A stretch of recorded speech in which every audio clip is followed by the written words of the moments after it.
ban-ban. Tama po ba? Tama ba? Yes. Oh, baka nagkamali ako dito.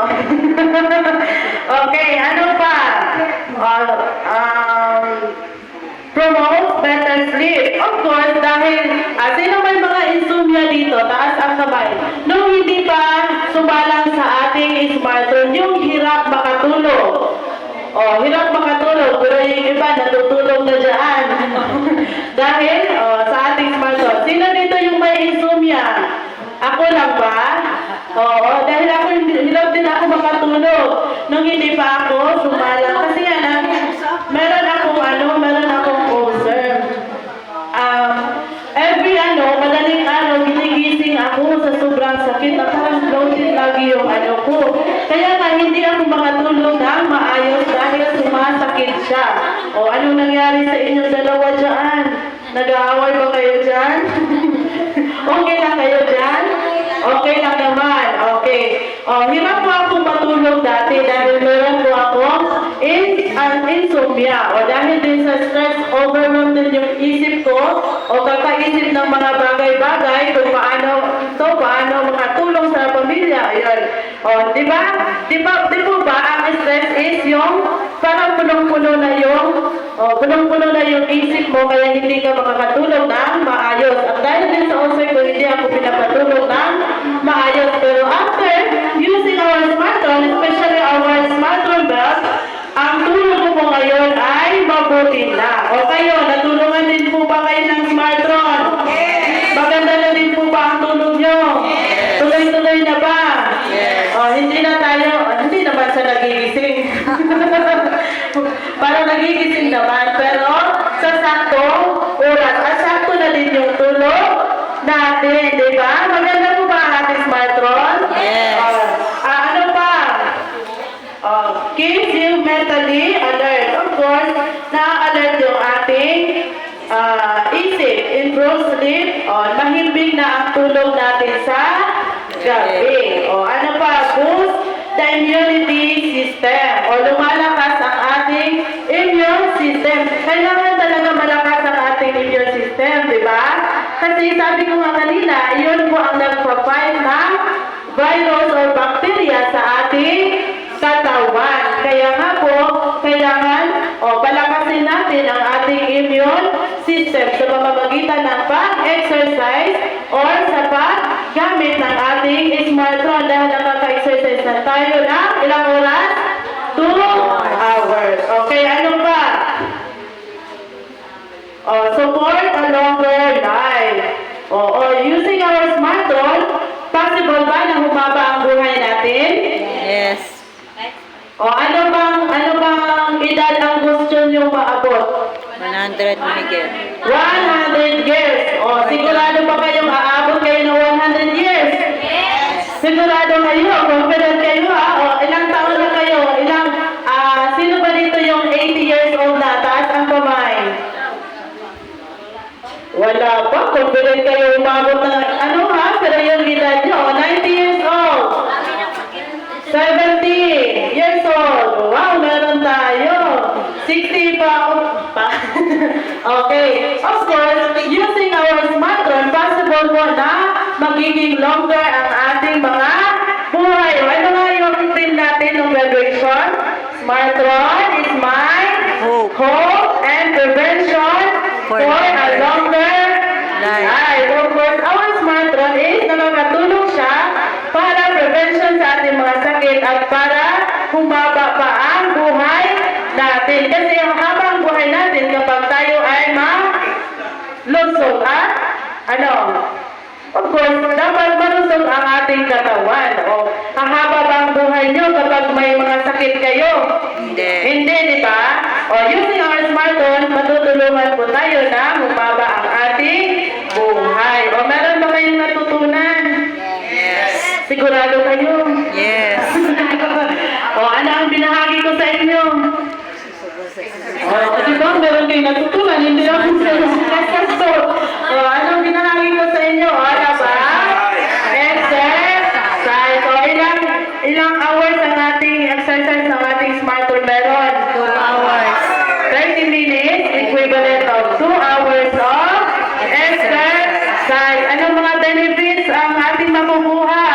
lumakas ang ating mga muscles and joints, mga buto sa ating katawan. Ano pa? Healthy ang ating puso. Okay. Tapos, nakakatulong sa ating mga timbang. O ano pa?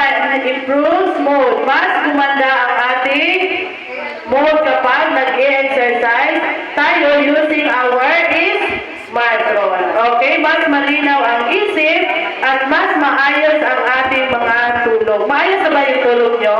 Yes. Yes. Nakakatulog na kayo? Ilang hours na sa gabi? 8 hours na ang tulog nyo. Ako kasi 5 hours lang eh. Pero kasi meron kami ginagawa din. Pero okay naman din yun. Sa mga edad ko, 6 to 8 hours, okay na yun ang sa amin. Tapos, ano pa? Ang benefits na makukuha natin sa pag-exercise. Lumalakas ang ating immune system and possible na tumataas pa ang ating edad. Gusto nyo ba yun? Yes. Na magiging longer pa ang edad nyo? O Yes. iba dati, di ba sa Bible, yung mga edad ng mga tao noon, ano ang pinakamataas? Di ba? Meron ng 900 di ba? Sobra kasi nga, before, meron ba silang mga fast food na kinakain? Wala. Wala, di ba? Ano ang ginagamit nilang gamutan before? Oriental, mga herbal. Ito po ating smartphone is, di ba? Ito po ay combination ng Oriental and modern medicine. Of course, wala siyang side effect. Yung mga herbal ba may side effect? Wala, di ba? Yung mga gamot na iniinom natin may side effect? Meron. Oo, nakakasama po iyon sa ating kidney. Nakakasama iyon sa ating kidney. Okay. May natutunan naman kayo. Yes. Ano ang ibinahagi ko sa inyo? Exercise. Okay, ang ating smartphone po ay meron din po 8 effects. Okay, ano po itong 8 effects ng ating smartphone? Ito po ay una, like po, kasi tunay policies, tinutunaw ang mga taba sa ating katawan. Di mo ba kapag nag-exercise kayo, natutunaw, nag-burn ko yung fat nyo? Okay. Ano pa? Hindi lang sa physical, kundi sa internal organ. Ano pa? Pangalawa, balancing of nervous system. Inigising, ang ating ina-activate ang ating mga ugat. Di ba kapag nag-exercise kayo, na-activate yung mga ugat nyo sa katawan kasi nga gumagalaw kayo. Di po ba? Tama po ba? Okay, ano pa? Pang-tatlo, circulation of blood stream and detoxification. Nililinisan ang ating mga dugo at pinapaganda ang daloy ang circulation ng ating dugo. Okay, pang-apat, strengthening joint and muscles. Pinapalakas or pinapatatag ang ating mga buto at muscles sa katawan. Ano pa? Pang-lima, yung paborito ninyo. Relaxation. Relaxation. Ang ating smartphone po ay meron siyang natural pain reliever. Ano ba ang iniinom nyo kapag sumasakit yung katawan nyo? Pain reliever. Pain reliever. Yung iba, alaksan. O yung iba may dynamic pa. Yung iba, kadalasan po, ang iniinom kapag sumasakit ang katawan natin ay pain reliever. O yung pain reliever, may side effect ba? Meron, di ba? Pero ang ating smartphone ay wala po siyang side effect at meron siyang natural pain reliever for healing reaction. Okay, pang-anim, LED, eliminating of inflammation and sterilization. Iyon po ay tinutulungan yung pamamaga sa ating mga katawan ay tinutulungan na mawala yung mga pamamaga. Kapag may bukol ka, may cyst, o ano-ano pa. Okay. Kapag meron din kayong open wound, o kapag meron kayong sugat, pinapatay ang bakterya sa ating sugat upang mabilis na hilom. Okay, tapos yung mga pimples, so sa akin parang kulang pa ata ako ng smartphone. Hindi pa nawawala yung mga pimples ko. Kailangan pa ng 3 times a day. Mag-Dorineo, tapos na yung Dorineo natin eh. Okay. Ano pa? Regenerations of cells. Yung mga old cells ninyo, di ba? Kaya nga kayo gumaganda, younger looking. Kasi nga, pinapabata ang ating mga skin at pinapalitan ng healthy and bagong cells. Okay, last but not the least, yan po ay decomposition of cellulite, yung mga ligaw na taba, binabalik niya o binuburan niya para makapag-circulate ng maayos ang ating dugo. Okay, maganda po ba? Yes. Di ba maganda ang ating smartphone? Yes. Okay. At of course, ang ating smartphone din po ay may advantages, smartphone at home. Ano ba ang advantages kapag meron tayong smartphone sa bahay? Ano ang advantages? So, pwede siyang ilang beses pwede gamitin ang ating smartphone? 3 times a day. Pwede siyang gamitin 3 times a day, morning, afternoon, at sa gabi. Of course, di po ba kapag makakagamit tayo ng cellphone, ano kailangan natin gawin? Dapat walang absent na ilang araw. 5 days. 5 days. Kapag makakagamit tayo ng smartphone, anong gawin natin? Invite. Share one, have one. Pero kapag meron tayo sa bahay, magagamit mo ba ang lahat ng accessories? Yes. Magagamit natin ang lahat ng accessories unlimited kapag meron tayo sa bahay. Maganda po ba yun? Yes. O mag-uwi na kayo ng smartphone. Wala namang imposible ba? O baka tayo lahat, ako din, nagbabalak din na kailangan makapag-asawa muna ako ng partner. Okay. Ano pa? For exercise can save time and effort. Di ba? Kapag nagpapagsalang ka, di ba? Hindi ka na gumagalaw, magsusumba.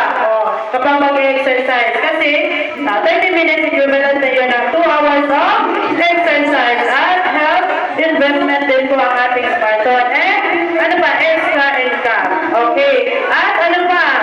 Advantage din po kapag meron tayo sa bahay kasi lahat ng ating members sa family makakagamit ba? Yes. Makakagamit po ang lahat ng members sa ating family. Okay. And then for emergency purposes din po siya. And for exercise every day. Okay. Ang ating smartphone po ay pwede din siya po siya is our personal doctor sa bahay and prevention. Okay? Malayo na tayo sa sakit kapag meron tayo is smartphone. Sa ngayon, kapag hindi pa tayo din ma-afford, dito na tayo everyday. Kasi wala pa tayong pera pa. Okay. Okay. Meron ba kayo natutunan? Kinakabahan kasi ako eh. Baka wala kayong natutunan dyan. Pa-yes lang kayo dyan. Okay. Parang tapos na ata sa kabila. Kasi mga kamay.